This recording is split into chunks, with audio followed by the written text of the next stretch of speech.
Episode 1 of Scarpetta begins with a coin sitting on a train track. An oncoming train's headlights illuminate a woman's dead body on the ground. Elsewhere, a forensic pathologist named Kay Scarpetta gets a call about the murder. She arrives at the location and we learn that she's been away for a while since the cops welcome her back. Now Scarpetta examines the body, whose hands have been cut off at the wrists. Pete Marino, an ex-detective, shows up to remind Scarpetta about Lucy's birthday.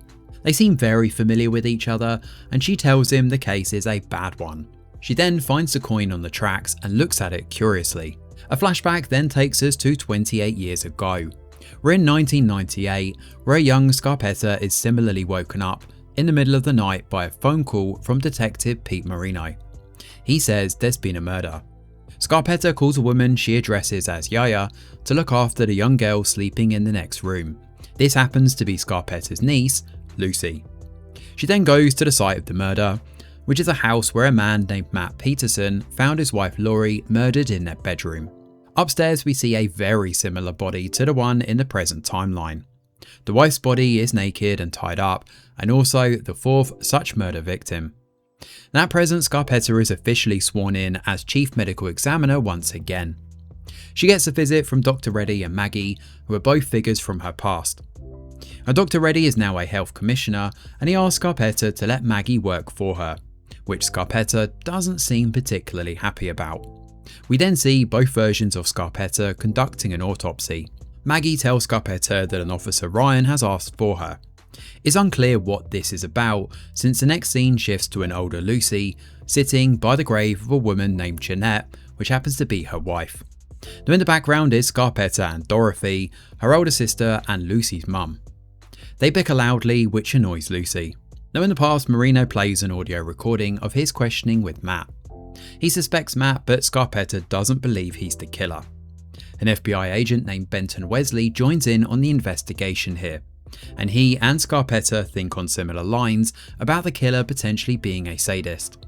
They soon learn that Matt's partial fingerprints were found on the body. As Scarpetta comes home to find that Lucy's been on the computer all day. She's seen the news about the dead doctor, Lori, and tells Scarpetta not to die as her father did. Scarpetta assures her that she won't. At present, Scarpetta comes home to find Dorothy dressed to the nines.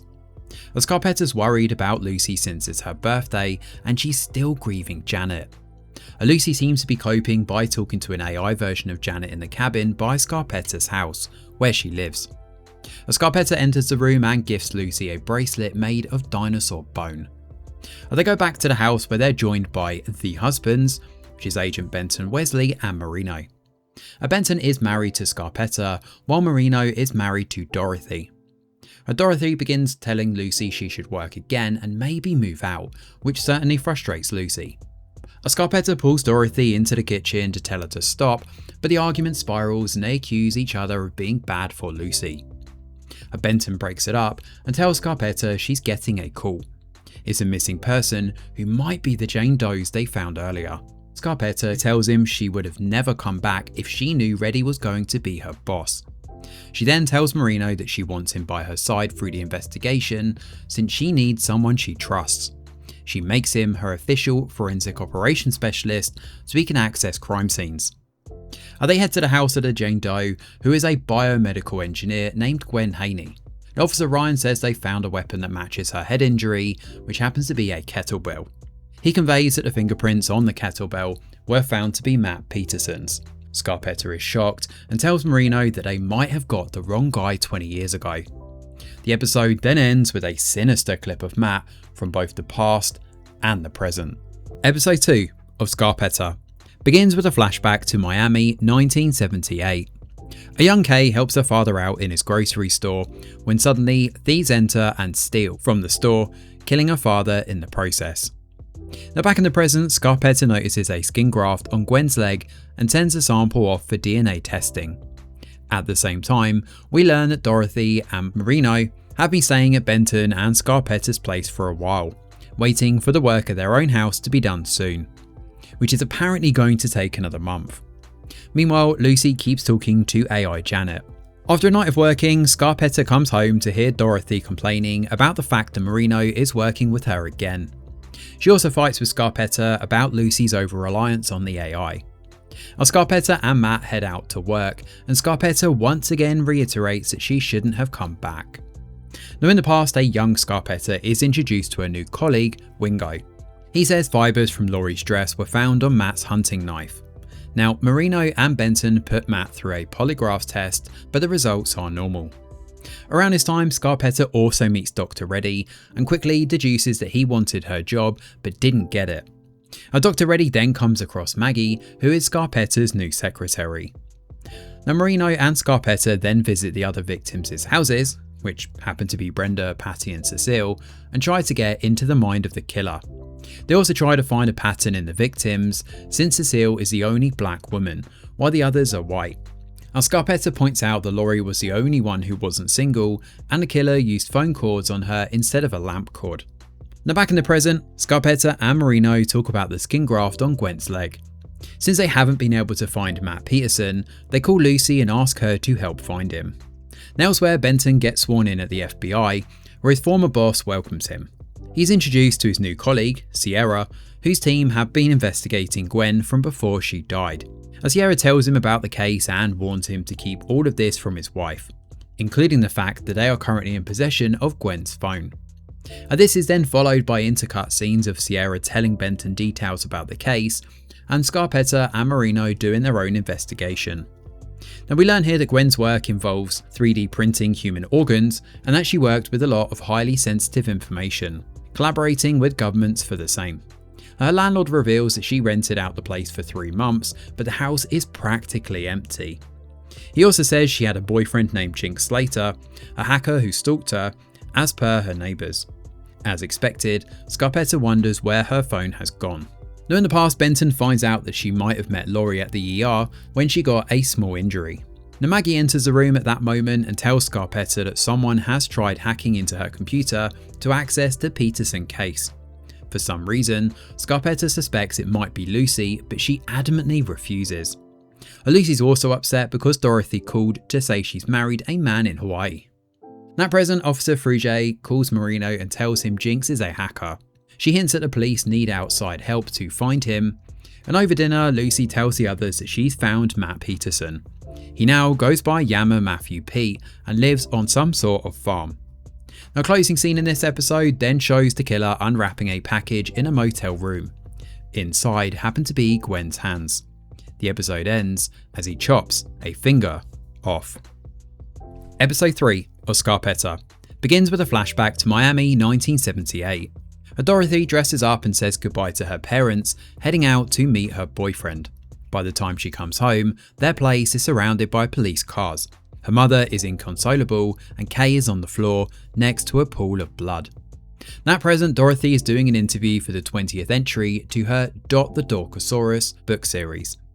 Scarpetta is annoyed when she walks in on the live interview, and she complains about it to Benton, who asks her to help him shave. She does, but then begins to see flashes of dead bodies and steps away. Scarpetta and Marino then head to see Matt Peterson. They now know the skin graft on Gwen's is her DNA, which means it was likely 3D printed. They're hoping Matt has nothing to do with this, because reopening the older case would open a can of worms they can't really afford to have in the open. Now in the past, Dorothy calls home and Scarpetta tells her off for telling Lucy about her remarriage over the phone. As usual, the argument spirals and both blame each other. Now Scarpetta says she's working on a really big case and shouldn't have to look after Dorothy's daughter. She then goes to work, where a reporter named Abby tries to talk to her. She says it's personal, but Scarpetta doesn't think it's appropriate for them to talk since Abby has been writing salacious articles about the case. Now at the lab, Scarpetta's team find a glittery makeup remover which looks a lot like the shiny substance found on the victims' bodies. Now Health Commissioner Amber Gee then asked to see Scarpetta. Now at the Commissioner's office, City Attorney Bolts and Benton are present as well. She's forced to tell them about her computer being hacked, and the Commissioner seems keen on firing her. In turn, she presents Laurie's phone records that show she called 911. However, this has been hushed up to avoid a scandal for the government officials. As a result, the Commissioner is forced to let her be. At present, Scarpetta and Marino visit Matt at the Orchard, a place where he runs a grief camp. He invites them for lunch. Meanwhile, Officer Fruget, on Marino's directions, turns up at Lucy's place to get information on Jinx later. Now Lucy gives her Jinx's location and then insists on coming along to question him. As an ex-FBI agent, she says she's qualified and even insists on taking her car. Now after they leave, Dorothy enters Lucy's cabin to leave her new book. There, AI Janet starts talking to her about her books. Now Fruget and Lucy go to Jinx's place, but he isn't there. They wonder if someone may have taken Jinx, and they happen to be right. It turns out Jinx is in the custody of Benton and Sierra, who are questioning him as part of their case. Now at the grief camp, Matt claims to not know Gwen, while Scarpetta and Marino try to push further about his fingerprints, but he doesn't entertain them. While there, Scarpetta notices that one of the girls has marks around her wrists, like she was tied up. Now in the past, Benton visits Scarpetta at home and makes it clear he didn't know she was being summoned to see the commissioner. He says he's on her side, and eventually the two start kissing. They get an amusing interruption from Lucy, after which he gets ready to leave. That's when they notice a car speeding away from the house. Was someone watching them? Now at present, Scarpetta tells Marino that both Gwen and Laurie's killers use Palomar knots. Now Marino learns about Jinx from Fruget, who also reveals they found invisible ink at Jinx's house. She also says that she and Lucy are having dinner together, which pleases Scarpetta. Now meanwhile, Benton starts questioning Jinx about Gwen's work at Thor Labs. Now at home, Dorothy is still talking to Janet. She asks Dorothy if she has to be so hard on Lucy for spending time with her. She promises that she would never do anything to hurt Lucy. Now while chatting, AI Janet says that Pete's always been in love with Kay, which takes Dorothy aback. The episode then closes with a scene from the past, in which City Attorney Bolts watches Abby from his car. Episode 4 of Scarpetta begins with a flashback to New Jersey in 1978. A young Pete Marino gets beaten up by some boys, but his father tells him to turn the other cheek, while his mother encourages him to fight back. Marino gives twice what he got in the end. At present, Dorothy tells Marino that she's booked a lunch reservation at a Michelin restaurant for the two of them. Now Scarpetta asks Lucy for help in finding a connection between Gwen and Matt. Whilst there, AI Janet reveals that another woman named Cami Ramada died at Dangerfield Island. The news reports say she drowned, but Scarpetta and Marino call Officer Fruget, who reveals that she had a head wound as well. They then talk to Wyatt, a security guard at Scarpetta's lab, who says that the case went to the old ME, Debbie. Now Mr. Reddy offered to assist Debbie and turned up with several FBI officers as well. Now in the past, one of Marino's contacts finds a jumpsuit in a dumpster, and Scarpetta finds traces of the glitter goo found on the victims' bodies. Her colleague Wingo suddenly finds a piece of evidence in their fridge from Laurie's case. This is a big deal since all the evidence from that case has already been forwarded, and this lapse could cost Scarpetta her job. Now at present, Scarpetta speaks to Dr. Kaminsky, who ruled Cami's death as undetermined. She gets awkward and asks her to speak to Dr. Reddy about it.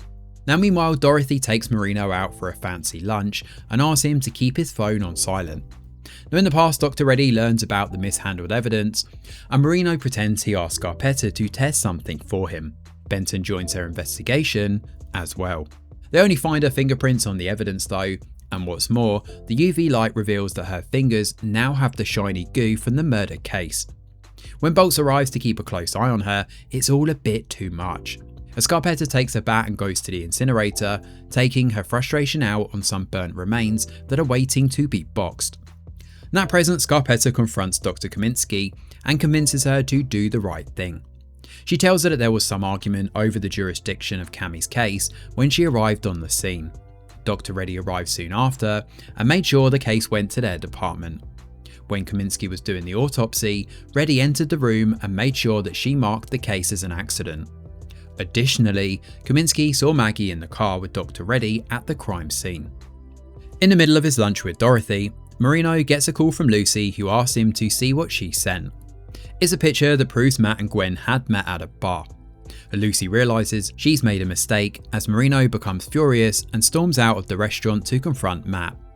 Elsewhere, Officer Fruget and her colleague are trying to use their warrant to search Thor Labs. However, the institution refuses them and even calls in the Department of Defense. Now meanwhile, Benton tells Jinx that he knows he and Gwen were selling information to the Russians. He shows Jinx text exchanges between Gwen and another man, and this causes him to finally confess that Gwen would add digital trails in Thor Labs' system and he would clean it up. Now in the past, Benton finds Scarpetta using her bat on the remains. He helps her calm down and tells her to walk through her day. That's when she realises that she used a downstairs bathroom that day instead of her own office. Both of them and Marino head downstairs and find that the bathroom soap has the glitter goo that was found on a jumpsuit and the victims' bodies. Scarpetta wonders if the killer has a metabolic disorder that leaves him with a strong smell, making him wash his hands obsessively. At present, Marino confronts Matt and begins punching him. Lucy and Fruget arrive and pull Marino off of him, and Matt says that he's read an article about Gwen's work in 3D printing organs. He came across her at a bar and got to talking, and they went to her house but nothing happened. Matt was more interested in the possibility of fully functioning synthetic organs and using them to bring his dead wife back to life. At her office, Scarpetta tells Maggie to gather all the paperwork for the Cami Ramada case. At that moment, FBI officers come to Scarpetta's office and then fly her by helicopter to a location in the middle of nowhere. She's surprised to see Benton waiting to welcome her. Episode 5 of Scarpetta begins on a farm. A farmer is checking his crops when a package drops nearby, and inside appears to be an artificial heart. Suddenly, similar packages and other objects begin to fall all over the farm. At present, the FBI gets Scarpetta to an area cordoned off by the FBI. Benton and Sierra are there and they say they need her help. Sierra explains that Thor Labs launched a space lab to test their 3D printing of organs. The ground office lost contact with the station though, and it soon fell through the Earth's atmosphere and crashed. There were 3 men aboard, including a man named Jared Horton, who was supposedly in league with Gwen in selling information to the Russians. 2 bodies were found inside the wreckage, and that's why they need Scarpetta. Now in the past, Scarpetta tries to speak to employees of Borowash, the soap with the glitter material, and learns that they have clients in over 70 cities in the country. It's currently Friday evening too, which means that the killer could possibly strike that night. At present, Lucy and Officer Fruget discuss Marino losing his cool with Matt. Lucy has taken Marino's words about death to heart, and Fruget tells her she's allowed to grieve however she wants. She asks Lucy to stay and hang out, but Lucy heads home instead, to her cabin, where Dorothy is currently venting about Marino to AI Janet. Lucy is surprised to find that Dorothy enjoys speaking with this AI version of her, while Marino buys a sad bouquet of flowers for Dorothy to try and make up for the lunch date. At the FBI site, Scarpetta is furious with Benton for keeping all of this a secret when she was questioning her whole career due to Gwen's case. They go inside the wreckage of the space lab, which features more biosynthetic organs. Scarpetta figures out that the astronauts were killed 10 to 12 hours ago, which means they died in orbit. Now in the past, Scarpetta takes Lucy out for a movie. Abby is also at the cinema and tries to speak to Scarpetta about the case, but she shuts it down quickly. Lucy steps out of the theatre to go and get some popcorn and sees Benton with another woman and 2 kids. However, she doesn't say anything to Scarpetta. Elsewhere, Marino follows Matt Peterson around and watches him go to a bar and then get kicked out. Now at present, AI Janet tells Lucy about the issue with Marino. Luckily, Marino comes home by then, and Dorothy is delighted when she sees the flowers. Marino tells Lucy that he said all those things about dead people staying dead to Matt just because he was angry. He admits he misses Janet too, and Lucy gives him a big hug. Scarpetta notices wounds that look like bullet holes in the 2 dead astronauts. At that moment, Sierra and her team learn that a spacecraft holding Jared Horton has now landed in Russia. Scarpetta and Benton deduce that Jared killed his crewmates and then escaped to Russia. On the way home, Scarpetta and Benton argue about him not telling her the truth. The fight spirals and we learn that Benton was married. He left his wife and kids for her. Scarpetta pokes him further though and he explodes, saying he agrees with Dorothy about Scarpetta's codependent relationship with Lucy. Scarpetta ends the discussion by saying there is something emotionally wrong with Benton. Now at home, the opposite is happening with Marino and Dorothy, who make up for their fight over lunch. Dorothy confesses she felt bad about not getting to know Janet well enough, while Lucy video calls Fruget and they seem to get along. Scarpetta comes home and Marino tells her what he learned about Matt being innocent. Elsewhere, Benton opens up a trapdoor and goes down the stair to an empty room in which there is just one single armchair. He sits in a chair and reaches down to pick up a newspaper clipping about a woman's murder. It's a bit unclear if this is the same house with Scarpetta and the others, or if they went their separate ways after the fight. Now in the past, Lucy and Scarpetta come home from the movies, and Lucy tells her about Benton and asks her if she knew he was married. She says she did, and tells Lucy that life is complicated. The episode ends with Abby going home and realising something is wrong. She calls out for a woman named Henna and finds her dead body in the bedroom. Episode 6 of Scarpetta begins with a flashback. We see a young Benton obsessively counting while buttoning up his shirt. His mother, a psychiatrist, says he has a predilection to violence and that she will help him understand it so he doesn't hurt anyone. He goes to the basement through the trapdoor that we saw in the previous episode and goes through his mother's psychology books. One of them has a clipping of the murdered woman we saw in episode 5. At present, Benton wakes up in the same basement and goes to work. Scarpetta conducts the autopsy on the other two astronauts and gives Marino the update. In the past, Scarpetta arrives at Abby's house after the murder of her sister, Henna. Scarpetta says the death was between 8 and 11 PM, which rules out Matt Peterson, as Marino was following him the whole time. A city attorney Bolts comes by and Abby yells at him to get out. Bolts tells Marino that they went on a date and slept together once. However, Abby tells Scarpetta that she thinks he drugged and raped her that night. Scarpetta admits that Bolts asked her out too, and she got a weird feeling about it. Scarpetta goes home and tells Lucy to stay inside for a while since she's worried about the situation. At present, Lucy is arguing with AI Janet about talking to people other than her. Dorothy comes by and tells Lucy that she and Marino are moving out and she wants Lucy to move with them. In the conversation, Lucy accidentally reveals that Marino attacked Matt, which riles Dorothy up once more. Elsewhere, Marino tells Scarpetta about the attack and apologises for it. They arrive at Benton and Sierra's office and give them the bullets from the bodies. She asks Benton and Sierra for information on the Cami Ramada case, but they claim to not have anything. Scarpetta is determined to get to the bottom of that case and tells Maggie that she will be ordering an exhumation of the body. Now in the past, Marino doesn't believe that Bolts raped Abby, and Scarpetta argues with him about it. Scarpetta examines Henna's body and realises the killer raped her with a knife. Scarpetta and Benton discuss the killer's mentality and wonder if they could flush him out by humiliating him. They talk to Abby about publishing an article revealing his metabolic disorder. Abby seems to agree. She then reveals it was her in the car outside Scarpetta's house the night that she was with Benton.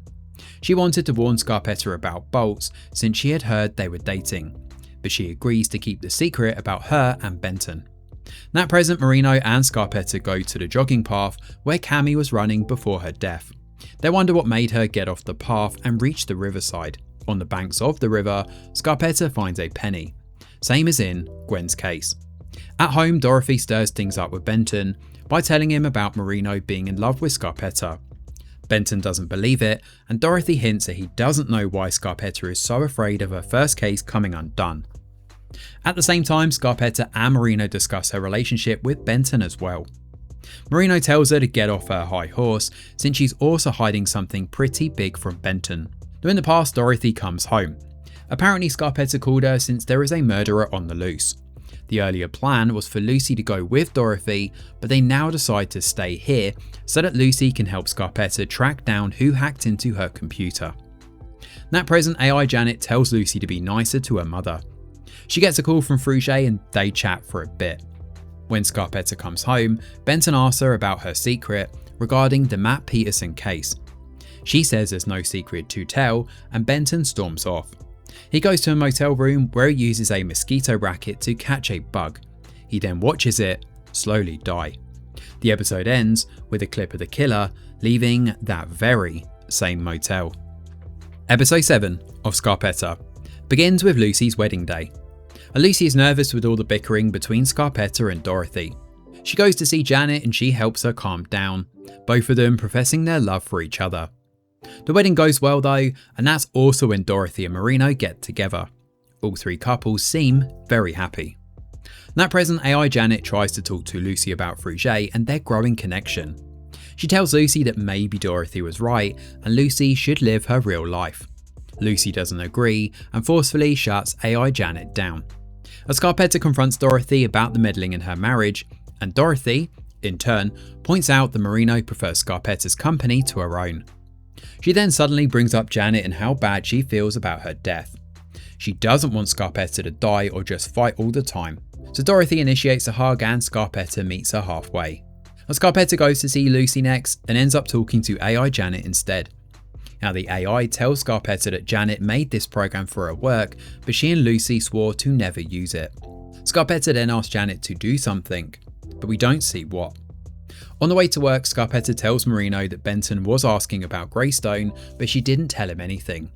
They then get a call from Fruget, who tells them that a finger was found at Thor Labs. Benton and Sierra are already at the scene.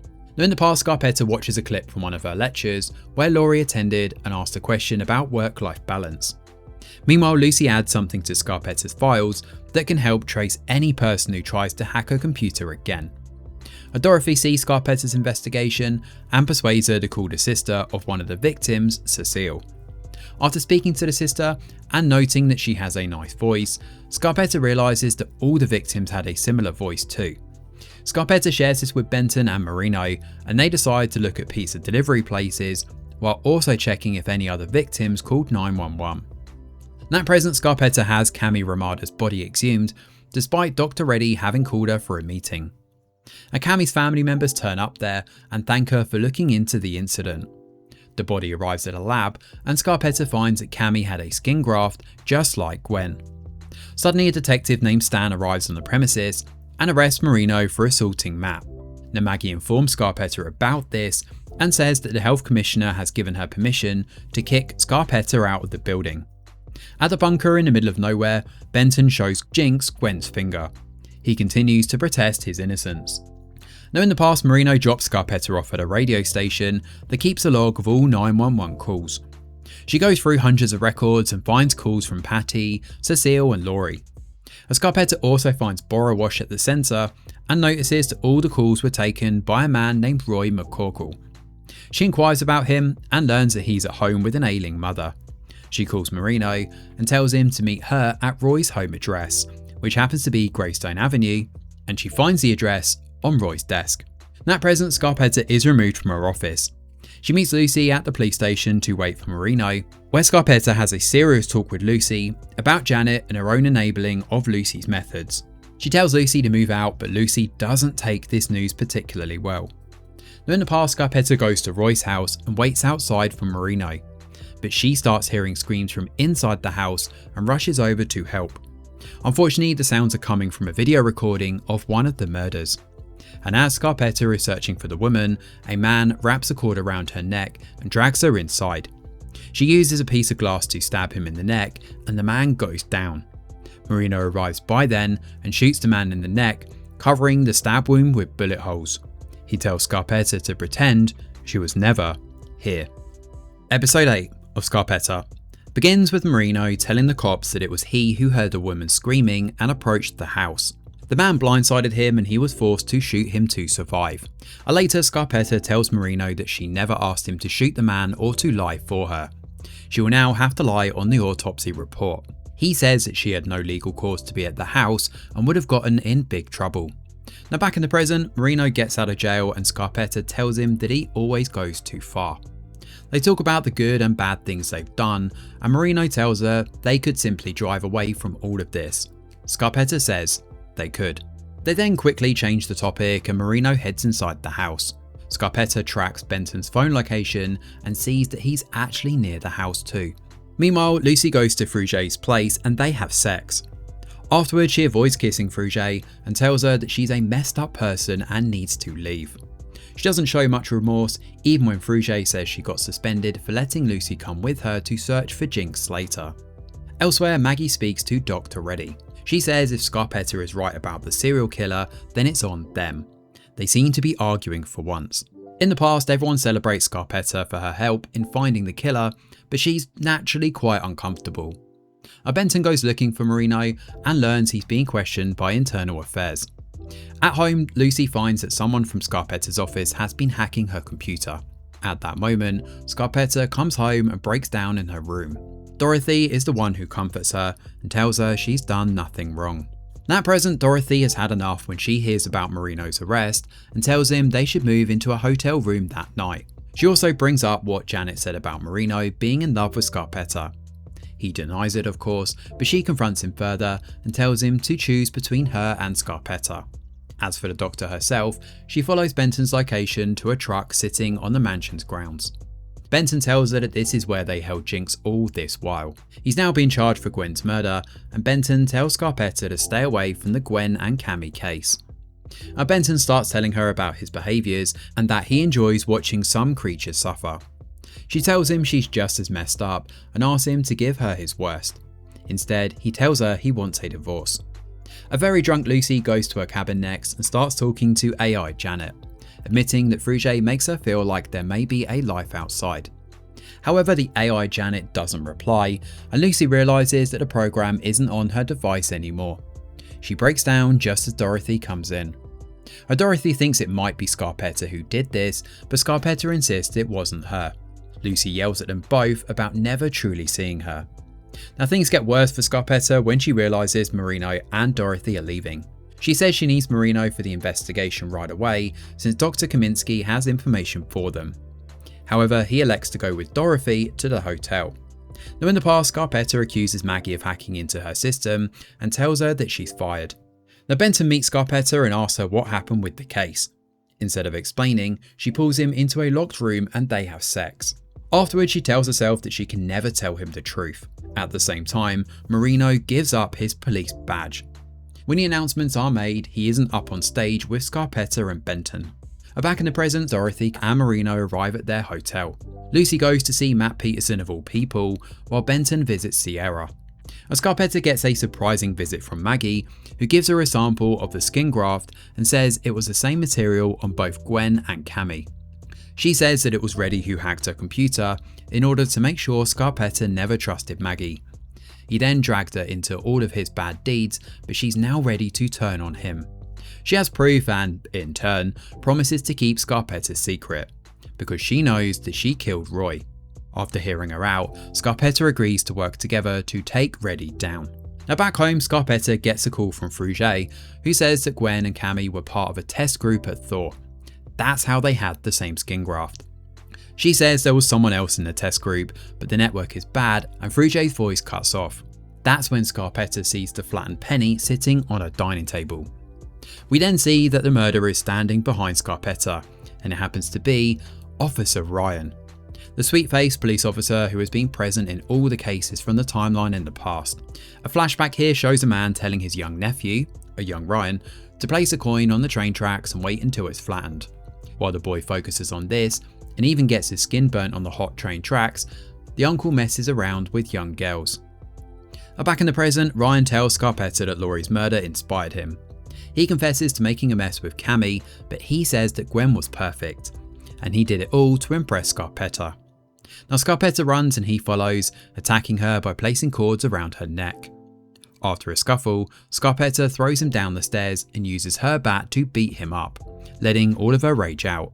The show then ends as someone opens the front door and sees Scarpetta standing over Ryan's dead body. So episode 8 is a kind of finale where everything falls apart, even as some mysteries are solved. Yes, a few major questions are answered, but a few plot holes remained unexplained. Scarpetta's family's bonds are tested and some even break, and Lucy loses Janet all over again and has a big falling out with her mother and her aunt as a result.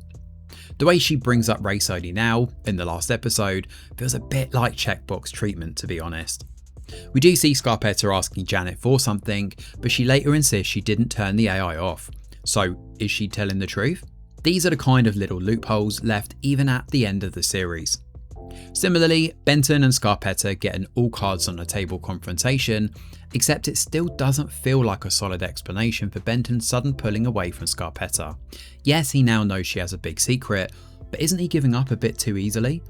And with just 2 lines about his darker side that we never fully understand anyway.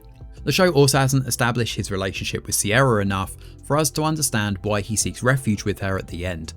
The same goes for the relationship between Marino and both sisters.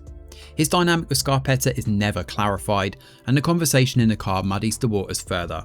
while the final scene leaves him and Dorothy facing away from each other. All in all, we do get a thrilling end to both cases, both in the past and the present, and the final reveal of Officer Ryan is a delightfully unexpected eventuality. But at the same time, so much of the rest of the episode feels like unnecessarily complex chaos. It's also all clearly gearing up for a second season, but honestly, it might have been better to wrap things up here, because where do we go next? Thanks for watching, and do let us know your thoughts in the comments below. Smash a like or subscribe to the channel, your support is very much appreciated. I'm Greg Wheeler, and from all of us over here at The Review Geek, we'll see you on the next video.